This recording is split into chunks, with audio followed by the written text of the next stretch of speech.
Today we're going to talk about the cubic function and more graphing with transformations. So we graphed with transformations in the last unit with our quadratic functions, and we concentrated on translations left and right, vertical reflections, and vertical stretching or compressing. You have notes on this. You have an organizer. Your organizer has notes on the back about all the different transformations. We're using that same idea here, okay, but a new parent function. So it says, what cubic function do you obtain by applying the following transformations to y equals x cubed? So now, instead of y equals x squared being the parent, we're looking at a higher degree polynomial, a cubic. So y equals x cubed is the parent. So vertical stretch by a factor of 3, reflection in the x-axis, and vertical translation up 5 units. So all of these things are vertical, because remember, reflection in the x-axis means from above to below, which again is a vertical change. That means that in my function, none of these things are going to happen inside the cubed part. So it's still just going to be x that's being cubed. But beyond that, on the outside of that, there will be things multiplying that and being added and subtracted to it. So a vertical stretch by a factor of 3 is an a value in front of 3. A vertical reflection means that 3 is negative, and a translation up 5 means our k value is 5. So this would be an example of an equation that would meet that criteria. All right, this says, what is a quartic function with only 2 real zeros, x equals -4 and x equals -6? So there are many answers to this question. We could write different quartic functions. So we know that we have a 0 at x equals -4, which x plus 4 then must be a factor. And because there's a 0 at x equals -6, then x plus 6 must be a factor. Now remember, there should be a maximum, meaning if we include complex solutions and the multiplicity of each solution, we should see solutions show up to 4 times because it's a quartic. Right now, it would only be a quadratic. So one way to make this a quartic is I could square each of these.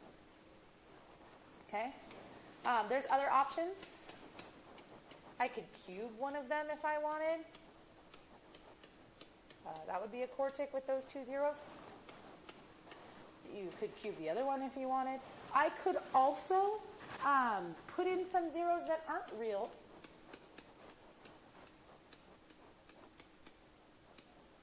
Some complex zeros in there and make a quartic. So there's lots of different ways that you could write this equation. So answers to something like this on the test would definitely vary, but you would have to include some of these main things. Now, there's no other things in your note guide, but either on the back of your note guide or on a sheet of graph paper, we're going to go ahead and go back through graphing with transformations using a cubic. So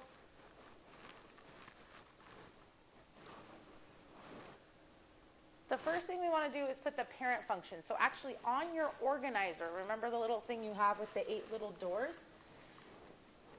Go to, let's see. So you guys have 8 doors on there. And so we had, we're going to have the absolute value function and the greatest integer function, the quadratic function.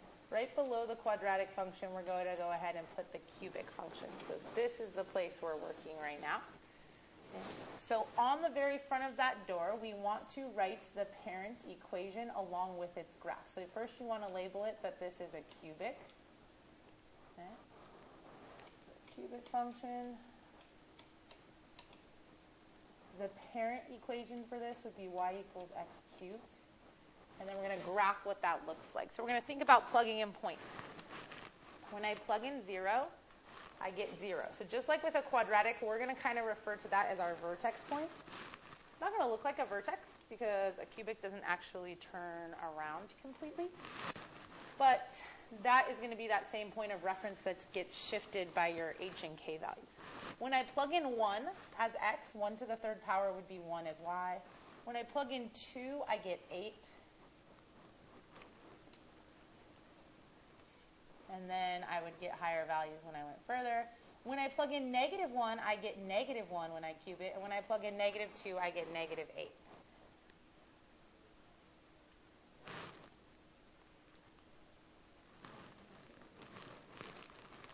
Just check that my 8s are plotted right. 2, 4.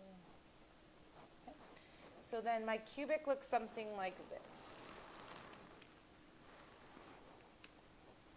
So this is the parent function. This is what we want to have memorized so that when we see somebody give us something like we're going to see on the next slide, and it has a cube, we know how the parent behaves, and then from that point we just stretch, compress, and shift accordingly.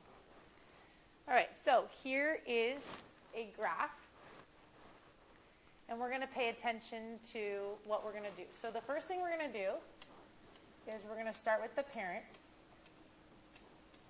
Okay. And then the next thing I'm going to do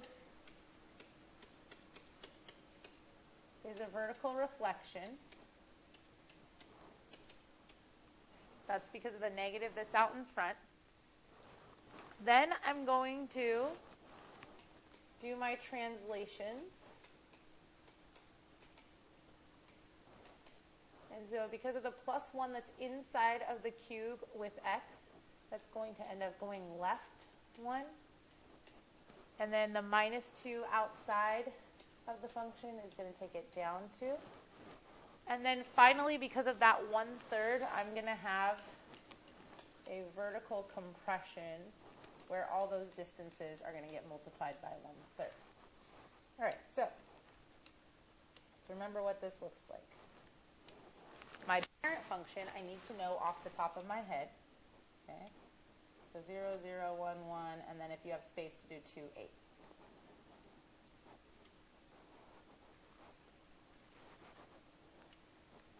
Here's your parent function. Okay, and again, how would I know this? I would have it memorized. If I forgot some, I could plug in some points.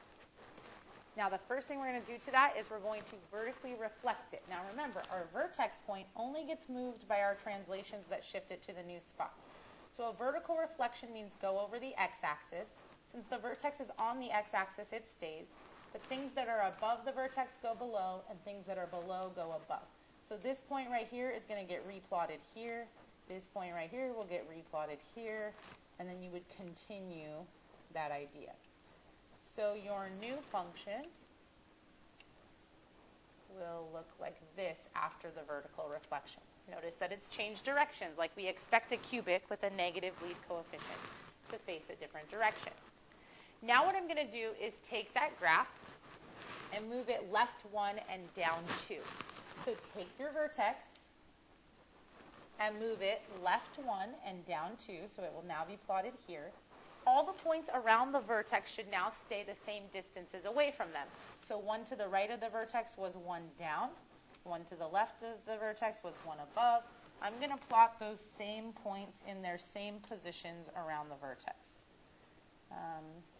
2 away was 8. 1, 2, 3, 4, 5, 6, 7, 8. It would be somewhere down here. 1, 2, 3, 4, 5, 6, 7, 8. Okay.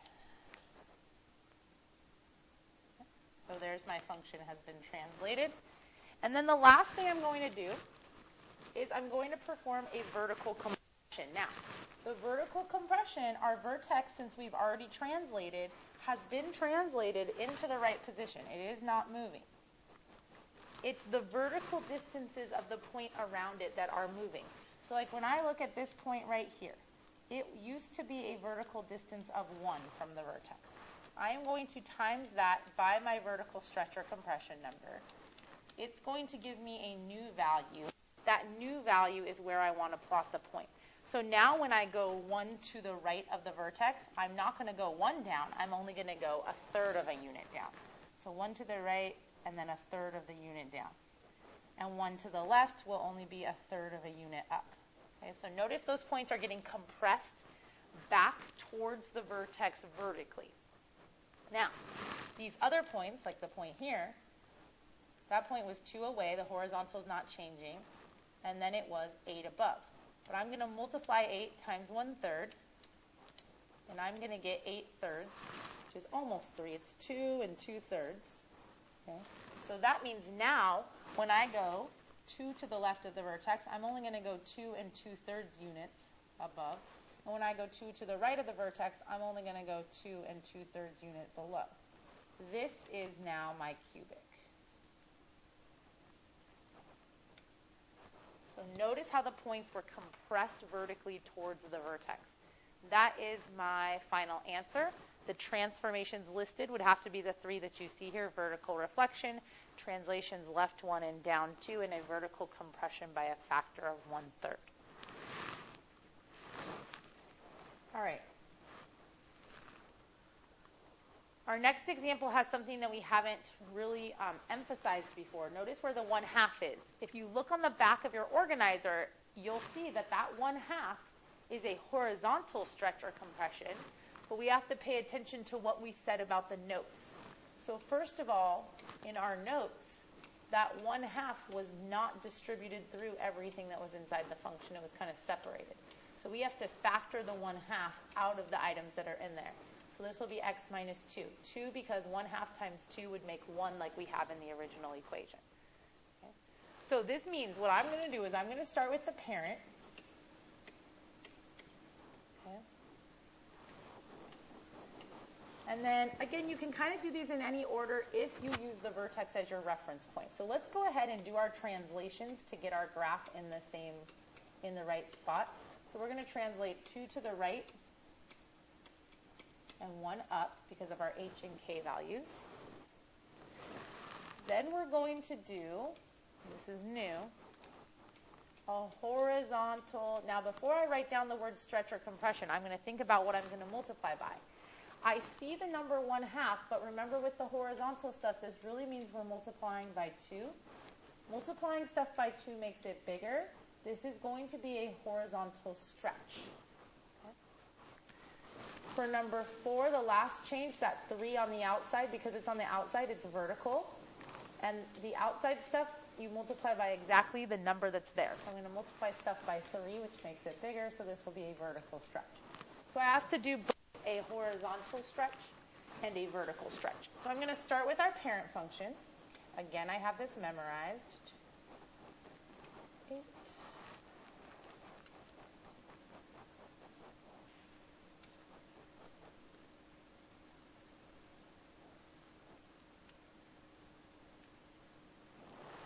So here's my parent function. And if I go ahead and do my transformations first, the vertex is going to go 2 right and 1 up. And then all the points are still going to be around it how they were. So 1 to the right is 1 above. 2 to the right should be 8 above. Should be up here somewhere. 1 to the left should be 1 below. And 2 to the left should be 8 below.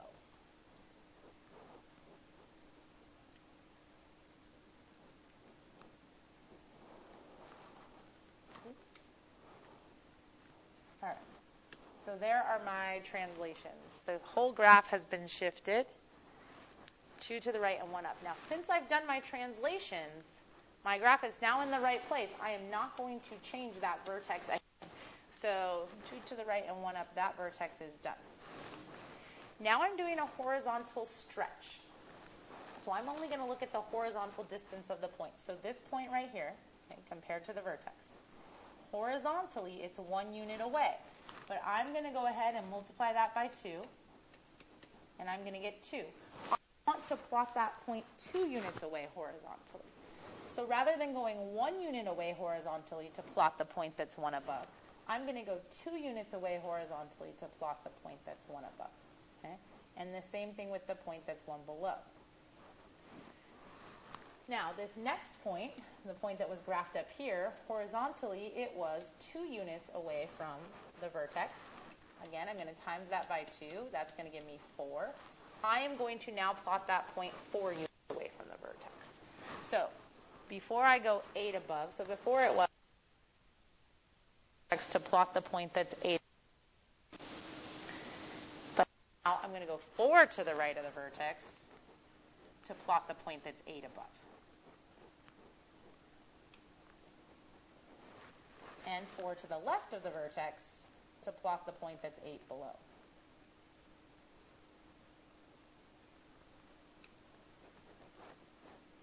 now I have my function. Notice that the points have been horizontally stretched away from the vertex, but the vertex has not moved. So now for my final graph, I'm going to take the points that I currently have and now perform on them a vertical stretch.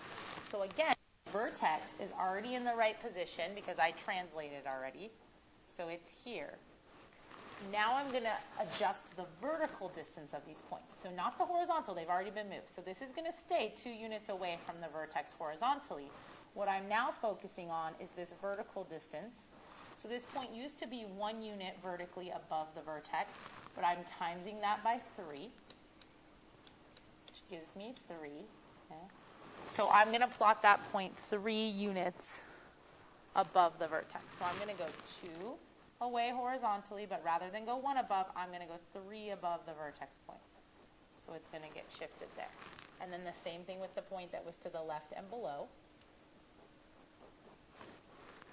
And then I'm going to focus on the points that were 4 units away from the vertex horizontally. Those points were 8 units away. That would now be multiplied by 3, and those points would be 24 units away. So they'd be really far away. I don't have room to plot them on my graph, and that's okay. But I'm going to make sure I understand that this point would be really low, so I'm going to make my graph kind of sketch it appropriate width so that it looks like it's going to go meet those points. Okay? So then that would be my final answer. And again, to list all the transformations, I would list translations, 2 units right and 1 unit up, a horizontal stretch, and a vertical stretch.